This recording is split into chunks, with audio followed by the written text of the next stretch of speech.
Ito, magandang balita din po yung susunod natin, mga kababayan.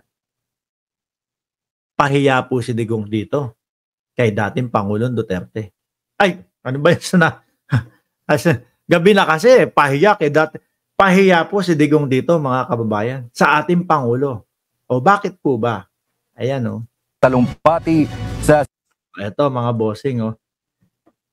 Nung panahon ni dating Pangulong Duterte, no, umpisa ng kampanya, binanatan tayo ng pupunta ng West Philippine Sea, magja-jet ski. Yun po, mga kababayan, yung pagkakasabi niya po na yon, ang ibig sabihin po nun, mga bossing, ay ipaglalaban niya ang West Philippine Sea. Ay, Chang, shoutout sa iyo, Ma'am Maritel at Trexie Villa, Margo, Ma'am Chris Rose, shoutout po sa inyo. Pasensya na, mabilisan ha.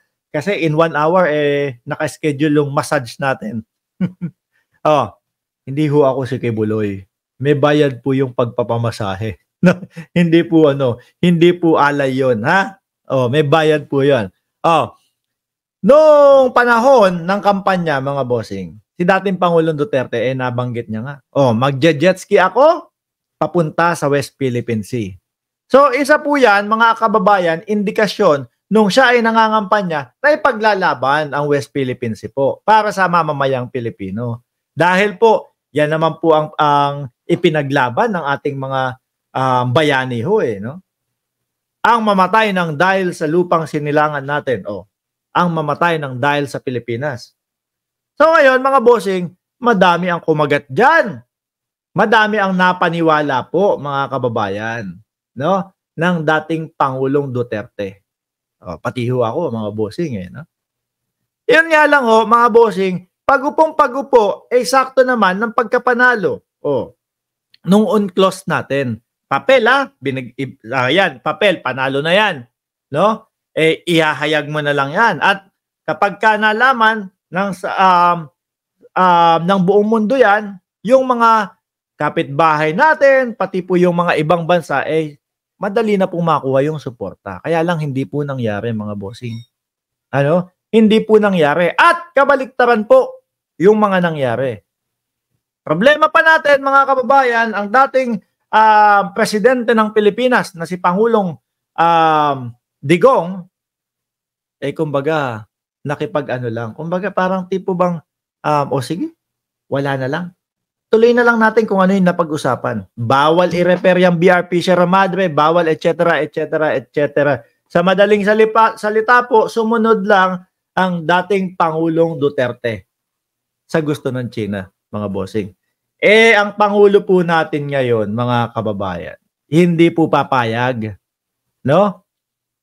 Hindi po papayag ang ating Pangulo na maging sunod-sunuran po tayo sa mga in-check. Eto po ang balita, mga bossing. Tiniyak ni Pangulong Ferdinand Marcos Jr. na paprotektahan ng pamahalaan ang soberanya ng bansa sa gitna ng banta ng pagtaas ng tensyon sa West Philippine Sea.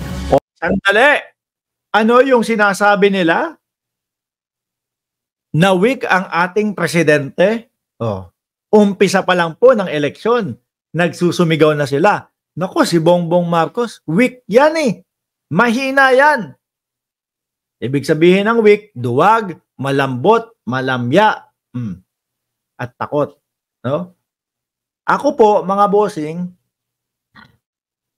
ang nakikita ko po, parang mas duwag po yung nakaraang administrasyon. Mas mahina po ang loob nung nakaraang administrasyon. Bakit? Si Roque na po ang may sabi. Di ba? Si Rocansaki. Si Roque na ang may sabi na sabi kasi kayo pinapangalandakan nyo yung mga materyales. No? Na i-repair nyo yung BRP Sierra Madre. Sabi po sa kasalukuyang administrasyon, pinapangalandakan nyo. Kami, diniskartehan namin yan. Yung diskarte po na ginagawa nila, mga kababayan, patago. Ano po? Ikaw, kung matalino ka at talagang alam mo at ipinaglalaban mo ang iyong karapatan, hindi ka gagawa ng pailalim. No? Hayagan mong i-repair yung BRP Sierra Madre. Di ho ba, mga kababayan?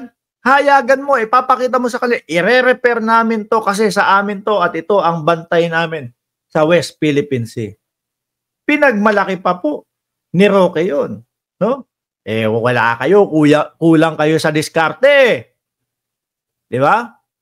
Pero ang ating Pangulo, rekta, gagawin namin yan. Ire-repair namin yan. Walang tago-tago. Ito naman po, umiinit ang tensyon sa West Philippine Sea. Ang ating Pangulo, hindi pa din po magpapatinag. Sa tingin nyo, mga kababayan, kung si dating Pangulong Duterte ang nakaupo ngayon, tingin nyo, iinit ang ano dyan? Iinit po ang tensyon dyan? Ako, sa tingin ko, hindi. Ayan. Kung si dating Pangulong Duterte ang nakaupo ngayon, mga kababayan. Hindi. Bakit?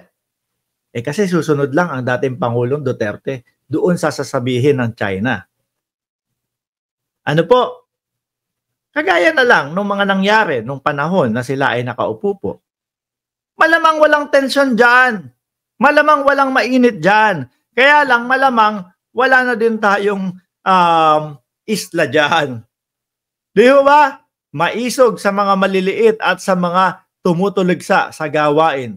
Di kaaya-aya. Sabi ni Raymundo, hindi talaga ako naniniwala kay Digong noon pa man. Sana all. Naniwala po kasi kami dati Ma'am Hanilen. Kung ang Pangulong Duterte ang nakaupo dyan, wala. Walang tensyon dyan. Walang init dyan. No? Okay lahat. Okay lahat. Maayos lahat. Ang tanong, meron pa kaya tayong mga isla dyan? Baka wala po. Baka wala na. Mga kababayan, ituloy ko ito sa Pangulo. For WPS, ito ang binigyang diin ng Pangulo sa kanyang talumpati sa 63rd founding anniversary ng Philippine Constitution Association. Ayon kay PBBM, patuloy na kukonsultahin at makikipagdialogo ang Pilipinas sa lahat ng partido upang mapangasiwaan ng mabuti ang sitwasyon sa WPS. Ayan. Under this law, smuggling, hoarding, profiteering, and cartel operations involving agricultural and fishery products will now be classified as economic sabotage.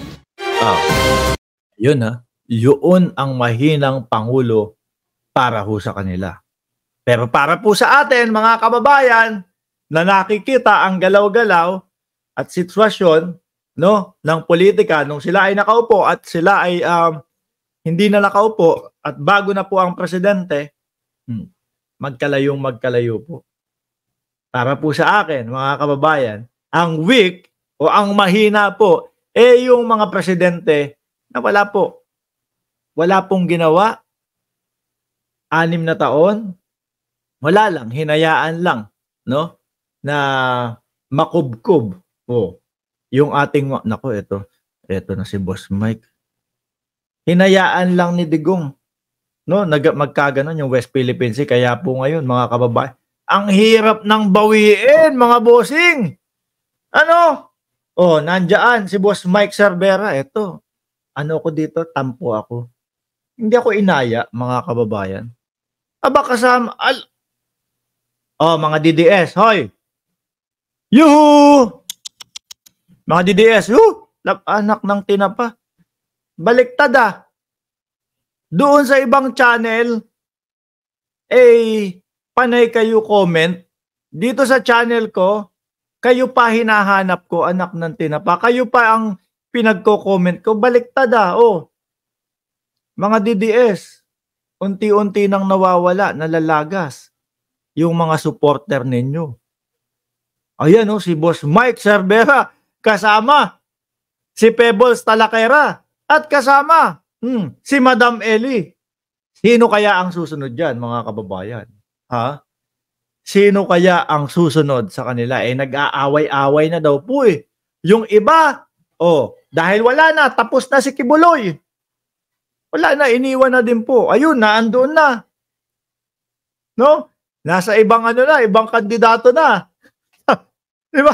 Parang real quick Parang nung una parang hindi kayo papayag na pag nahuli si Kibuloy hindi mailabas Ngayon wala na kayo tapos si Pebbles, tapos si Madam Ellie, ayun na. Kasama ni Boss Mike Cervera. Nakakatampo lang.